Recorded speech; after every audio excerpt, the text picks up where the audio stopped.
Assalamualaikum warahmatullahi wabarakatuh. Saya Deni Rahmawati dari Farmasi 2019A akan menjelaskan sedikit tentang ketidakstabilan emosi. Sebelumnya harus kita ketahui apa sih emosi itu? Emosi adalah sistem dua fase, yaitu fase minyak dan fase cair, yang salah satu cairannya terdispersi dalam cairan pembawa yang membentuk butiran-butiran kecil dan distabilkan dengan zat pengemulsi atau surfaktan yang cocok. Terdapat beberapa faktor yang mempengaruhi stabilitas emosi. Yang pertama ada viskositas. Untuk mendapatkan suatu emosi yang stabil atau menaikkan stabilitas suatu emosi, dapat dengan cara menambahkan zat-zat yang dapat menaikkan viskositasnya dari fase luar. Bila viskositas fase luar dipertinggi, maka akan menghalangi pemisahan emosi. Yang kedua ada pemakaian alat khusus dalam mencampur emosi. Untuk membuat emosi yang stabil, umumnya proses pengadukan dilakukan dengan menggunakan listrik.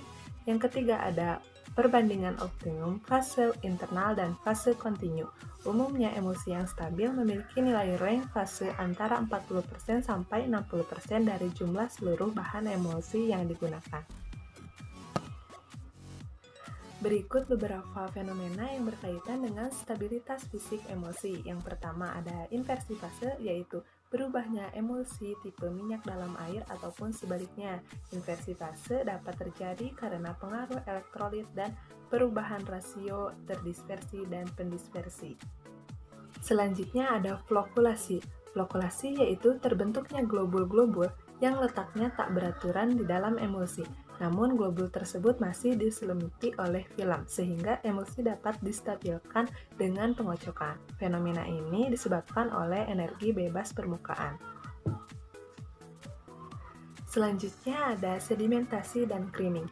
Sedimentasi dan creaming merupakan pemisahan visual antara lapisan minyak dan air pada sistem emosi yang disebabkan oleh perbedaan densitas fase kontinu. Jika berat jenis fase dispersi lebih berat dari jenis fase kontinu, maka akan terbentuk sedimentasi, yaitu kecenderungan untuk bergerak ke bawah. Sebaliknya, jika berat jenis fase dispersi kurang dari berat jenis fase kontinu, maka akan terbentuk creaming, yaitu kecenderungan untuk bergerak ke atas.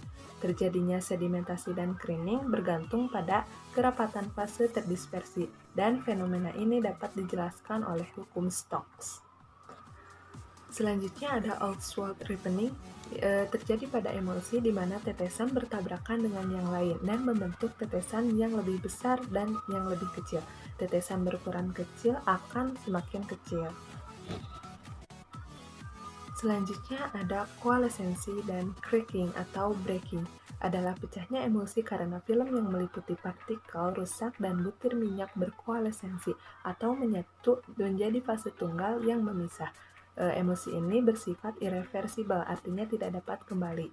Faktor penyebab koalesen yaitu ukuran globul yang tidak seragam dan perbandingan volume fasa yang tidak sesuai. Itulah beberapa fenomena ketidakstabilan emosi. Fenomena tersebut biasanya terjadi karena beberapa faktor seperti suhu pemanasan yang tidak konstan, perbedaan intensitas pengadukan, pencampuran yang kurang merata, kekompakan dan elastisitas film yang melindungi zat terdispersi, dan suhu yang tidak sama dengan kedua fase ketika dicampur. Adapun beberapa kriteria emosi yang baik. Yang pertama, stabil secara fisik maupun kimia dalam penyimpanan. Yang kedua, merupakan dispersi homogen antara minyak dengan air.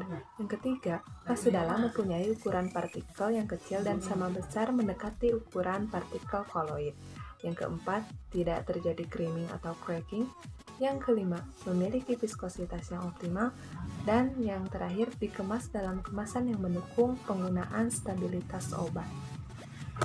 Nah, dalam dunia farmasi, pengujian kestabilan emosi ini sangat penting untuk diketahui pada HLB berapa emosi stabil, sehingga suatu sediaan emosi yang akan dibuat tidak mengalami kerusakan. Sekian pemaparan materi dari saya, semoga bermanfaat. Wassalamualaikum warahmatullahi wabarakatuh.